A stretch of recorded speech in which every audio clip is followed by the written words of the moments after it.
नमस्कार दोस्तों। इससे पहले जो हमारा वीडियो था वो अंग्रेजों के आगमन से लेकर 1947 तक था और उसमें हम संपूर्ण उस समय की जो राजनीतिक व्यवस्थाएं हैं उन राजनीतिक व्यवस्थाओं के बारे में हमने पढ़ लिया था। उस वीडियो में या उस क्लास में एक थोड़ी सी गलती हो गई थी। मैंने असहयोग आंदोलन में 1922 लिखवा दिया था, जबकि आंदोलन 1920 में शुरू हुआ था और 1922 में क्या हो गया था, स्थगित हो गया था। तो उसको थोड़ा सा आप सही कर लेना। आज हम पढ़ेंगे भारत में राष्ट्रवाद के उदय के कारण, या राष्ट्रवाद क्या होता है, या जो राष्ट्रीय जो आंदोलन थे उन राष्ट्रीय आंदोलनों के क्या कारण रहे। सबसे पहले तो हम ये देखते हैं कि राष्ट्रवाद होता क्या है, किसको राष्ट्रवाद कहते हैं। तो राष्ट्रवाद को अगर हम एक शब्द में कहें तो राष्ट्रवाद का मतलब होता है देश प्रेम की भावना जागृत होना, या आप यूं कह सकते हैं राजनीतिक या धार्मिक या भावनात्मक एकता को हम क्या कहते हैं, राष्ट्रवाद कहते हैं। और राष्ट्रवाद का कारण अंग्रेजों की वो नीतियां बनी जिनके माध्यम से वो भारत के ऊपर व्यापार करते हुए, शासन करते हुए भारत में क्या कर रहे थे, शोषण कर रहे थे। जब वो अनेक प्रकार का जो शोषण भारत में उन्होंने किया तो धीरे धीरे भारत में उनका विरोध होना शुरू हुआ और धीरे धीरे जो विरोध है वो चरम के ऊपर पहुंच गया। और विरोध जब चरम के ऊपर पहुंचा तो उस विरोध को उन्होंने कुचलने का प्रयास किया और अपनी ताकत से, अपनी दमनपूर्ण नीतियों के कारण उस विरोध को, उन आंदोलनों को कुचलने का प्रयास किया। वहीं से राष्ट्रवाद की शुरुआत हुई और वही आगे चलकर राष्ट्रवाद का कारण बना या राष्ट्रीय आंदोलनों का कारण बना। राष्ट्रवाद का मतलब होता है देश प्रेम की भावना जागृत होना। ईस्ट इंडिया कंपनी जब भारत के ऊपर शासन कर रही थी तो अनेक माध्यमों से उन्होंने शोषण किया और उस शोषण का भारत ने विरोध किया और उस विरोध को उन्होंने कुचलने का प्रयास किया। जैसे भारत में रहने वाले जो लोग हैं वो गाय या जो है सूअर है उसकी चर्बी या उसके मांस का प्रयोग नहीं करते थे, लेकिन अंग्रेजों ने अपने कारतूस में उन चीजों का प्रयोग किया। जब उनका प्रयोग किया तो भारत वालों की जो धार्मिक भावनाएं हैं वो आहत हुई और उन्होंने उनका विरोध किया, लेकिन उस विरोध को उन्होंने क्या कर दिया, कुचल दिया और उसी के कारण राष्ट्रवाद का क्या हुआ, उदय हुआ। सबसे पहली बात है 1857 का स्वतंत्रता जो संग्राम हुआ उसका प्रभाव। 1857 की जो क्रांति हुई वो अंग्रेजों के उस विरोध के कारण ही हुई थी। जो राष्ट्रीय भावना लोगों में पैदा हुई उसी के कारण 1857 की क्रांति हुई। 1857 का जो संग्राम था वो सफल नहीं हो पाया, वो असफल हुआ। लेकिन उसकी असफलता या उसके जो राष्ट्रीय आंदोलन हुआ उस राष्ट्रीय आंदोलनों को, उस 1857 की क्रांति को उन्होंने कुचलने का प्रयास किया और अपनी दमनपूर्ण नीति के कारण उसको क्या किया, असफल किया, जिसके कारण भारत के जो विचार है उनके प्रति नफरत में बदल गए, द्वेष में बन गए, घृणा में परिवर्तित हो गए और भारत के लोग अंग्रेजों से क्या करने लगे, घृणा करने लगे, जिसके कारण राष्ट्रीय आंदोलनों की क्या हो गई, शुरुआत हो गई। फिर है राजनीतिक एकता की स्थापना। मुगलों के समय में भारत छोटे छोटे टुकड़ों में बटा हुआ था और अंग्रेजों ने पूरे भारत को एक कर दिया, जिसके कारण राजनीतिक एकता की क्या हुई, स्थापना हुई। पूरा भारत जो टुकड़ों में बटा हुआ था, अब अंग्रेजों के कारण, उनकी केंद्रीयकरण की नीति के कारण पूरा भारत एक हो चुका था, जिसके कारण पूरे भारत में राजनीतिक एकता क्या हो गई, स्थापित हो गई।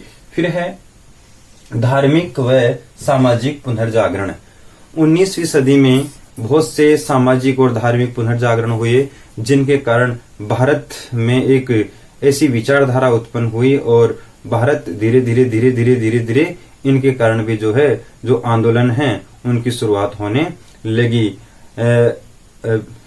जो धार्मिक और सामाजिक पुनर्जागरण है उनमें ब्रह्म समाज की स्थापना हुई जो राजा राम मोहन राय ने की, आर्य समाज की स्थापना हुई जो दयानंद सरस्वती ने की, रामकृष्ण मिशन की स्थापना हुई जो स्वामी विवेकानंद ने की। तो अनेक प्रकार के जो सामाजिक और धार्मिक जो आंदोलन हुए या ये भी जो है पुनर्जागरण का जो कारण बने, और इन अनेक प्रकार के पुनर्जागरण या सामाजिक या धार्मिक कार्यों के कारण भारत में जो है एकता का भाव स्थापित हुआ और ये भी जो है आंदोलनों का कारण बने। फिर है ऐतिहासिक अनुसंधानों का प्रभाव। ऐतिहासिक अनुसंधानों का मतलब है कि उस समय धर्म और साहित्य जो है पश्चिम की जो दुनिया है या पश्चिम के देश हैं, उनकी दृष्टि में तुलनात्मक तरीके से भारत में पहले ही विकसित हो चुका था और बहुत मजबूत विकसित हो चुका था। तो भारतवासियों को ऐसा एहसास हुआ कि जब इन चीजों का ऐतिहासिक अनुसंधान हुआ तो पता चला कि भारत में जो है धर्म और जो साहित्य हैं वो पश्चिम की दुनिया से पहले ही बहुत मजबूत है और पहले ही से जो है बहुत अच्छा है। यानी कि हमें अंग्रेजों की कॉपी करने की आवश्यकता नहीं है, हमें उनकी चीजों को अपनाने की आवश्यकता नहीं है। हमारा भारत पहले से ही उनसे क्या है, श्रेष्ठ है। पाश्चात्य शिक्षा का प्रभाव, अंग्रेजों ने भारतीयों को पढ़ाना शुरू किया, अनेक प्रकार के काम करवाने के लिए, कलर का काम करवाने के लिए, छोटे मोटे काम करवाने के लिए उन्होंने भारत वालों को पढ़ाना शुरू किया।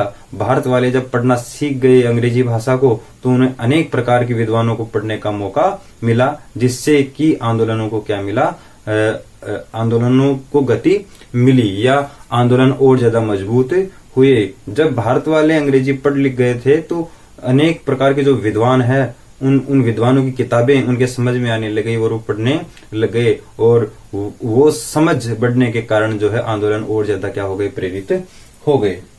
भारतीयों की विदेश यात्राएं, भारत वाले उस समय विदेश में जाने लगे थे, पढ़ने के लिए जाने लगे थे, घूमने के लिए जाने लगे थे। तो उन्होंने देखा कि दूसरी जगह के जो सिस्टम है वो बहुत अच्छे हैं, वहां किसी का कोई शोषण नहीं होता है, और भारत में उस राजशाही के कारण, उस तानाशाही के कारण, उस मनमानी के कारण भारतीय लोगों का क्या होता है, शोषण होता है। तो भारत के लोग स्वशासन की दिशा में सोचने लगे और अंग्रेजों के प्रति उनकी जो नफरत है वो और अधिक बढ़ गई, और शोषण मुक्त होने के कारण उनके जो आंदोलन है उनको और ज्यादा गति मिली। फिर है समाचार पत्रों तथा देसी साहित्य का विकास। धीरे धीरे भारत में भी जो है समाचार पत्र और तथा जो साहित्य है उस साहित्य का क्या हो चुका, विकास हो चुका था। अनेक भाषाओं में, बंगाली भाषा में, मराठी भाषा में, गुजराती भाषा में, हिंदी भाषा में, अनेक भाषाओं में जो है समाचार पत्र और देसी साहित्य का क्या हो चुका था, विकास।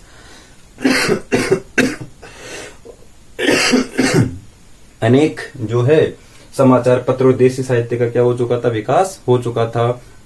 जैसे वंदे मातरम है ना, आनंद मठ है, उनका क्या हो चुका था, विकास हो चुका था। आर्थिक असंतोष, भारत की स्थिति बहुत खराब हो चुकी थी, भारत की स्थिति बहुत बेकार हो चुकी थी। आर्थिक तंगी, भुखमरी की स्थिति भारत में आ चुकी थी, और भारत केवल और केवल कृषि पर डिपेंड हो चुका था। भारत के जितने भी उद्योग धंधे थे, भारत की जितनी भी व्यवस्थाएं थी, उन व्यवस्थाओं को अंग्रेजों ने समाप्त करके अपने हाथों में ले लिया था। यानी कि भारत में जो उद्योग धंधे स्थापित थे या जो व्यापार के माध्यम स्थापित थे वो उनके थे। भारत की सभी चीजों को क्या कर दिया गया था, बंद कर दिया गया था। भारत की स्थिति जो है वो खराब हो चुकी थी। भारत अब केवल और केवल किस पर निर्भर हो चुका था, कृषि के ऊपर निर्भर हो चुका था, जिसके कारण आंदोलनों को क्या मिली, गति मिली। वह भी जो है राष्ट्रीय आंदोलन का कारण बने। भारतीयों को उच्च पदों से अलग रखने की नीति जो है 1853 में एक विधेयक पास हुआ, जिसमें क्या किया कि उन्होंने एक चाल चली कि भारतीय लोगों को जो है बड़े पदों से दूर रखा जाए। जैसे आज के समय में आईएएस का पद होता है, उस समय एक आईसीएस का पद होता था, इंडियन सिविल सर्विस का पद होता था, और उन बड़े पदों से भारतवासियों को अलग रखने की नीति को अपनाया गया। पहले तो 21 से घटाकर एज को 19 वर्ष कर दिया गया।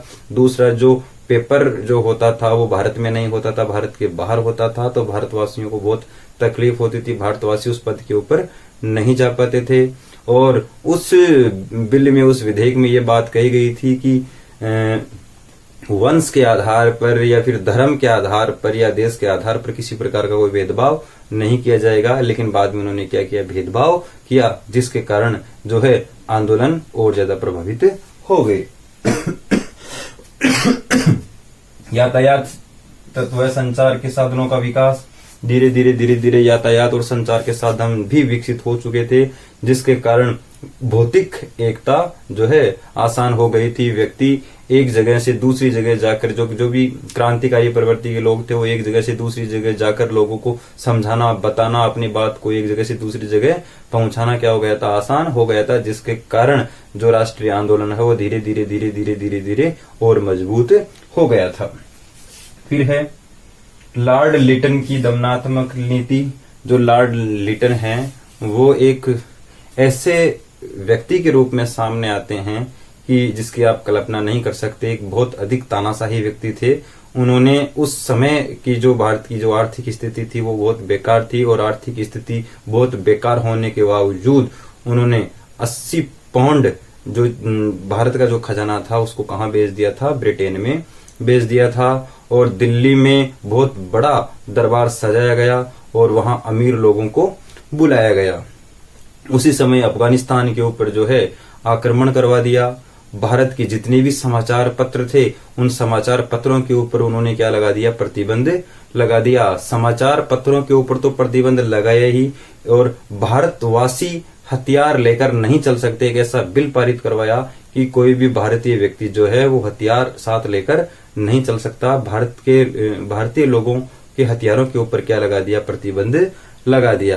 तो ये व्यक्ति भारत के लिए बहुत ही गलत साबित हुआ। इनकी जो तानाशाही है वो चरम के ऊपर पहुंच गई थी। इसके कारण भारतीयों का जो आंदोलन है वो और मजबूत हो गया और वो पूर्ण रूप से ब्रिटेन वासियों के विरोध में हो गए। इल्बर्ट बिल विधेयक 1883 में जो इल्बर्ट है वो एक विधेयक लेके आए, एक बिल लेके आए, और संसद में एक बिल रखा गया जिसमें यह अनुमति दी गई कि अंग्रेजों की सुनवाई भारतीय जज कर सकते हैं। जब ये बिल संसद में पहुंचा तो अंग्रेजों ने मिलकर समूह में या संगठन में इसका क्या किया, विरोध किया। और जब इसका विरोध किया तो ये बिल जो है इस आधार के ऊपर पारित हुआ कि जब जो जूरी होगी और जो जूरी में जितने भी व्यक्ति जज होंगे उनमें आधे जज कौन होंगे, अंग्रेज होंगे। इस आधार के ऊपर जो है ये जो बिल है वो क्या हुआ, पास हुआ। और इसी के कारण भारतीयों की जो भावनाएं हैं वो और आहत हुई और भारतवासी उनके विरोध में हो गए।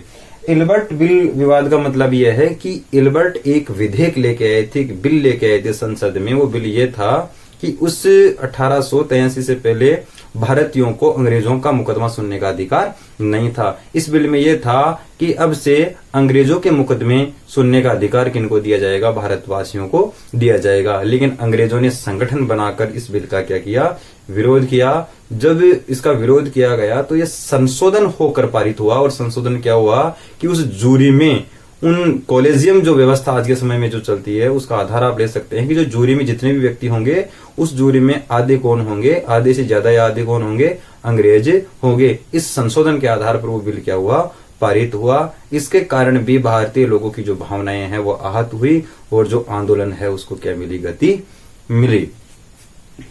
आज हमने पढ़ा कि राष्ट्रवाद क्या होता है। तो राष्ट्रवाद के बारे में मैंने सीधा सीधा बताया, देश प्रेम की भावना जागृत होना। और राष्ट्रीय आंदोलनों के कारण हमने पढ़े कि उन अनेक कारणों के माध्यमों से जो है भारत में जो है राष्ट्रीय आंदोलन हुए। मैं उम्मीद करूंगा कि आज का टॉपिक आप समझ पाए होंगे। अगर कोई टॉपिक इसमें इनमें से पॉइंट समझ में नहीं आया हो तो आप कमेंट्स करके बता सकते हैं। आज की क्लास हमारी यहीं समाप्त होती है। धन्यवाद।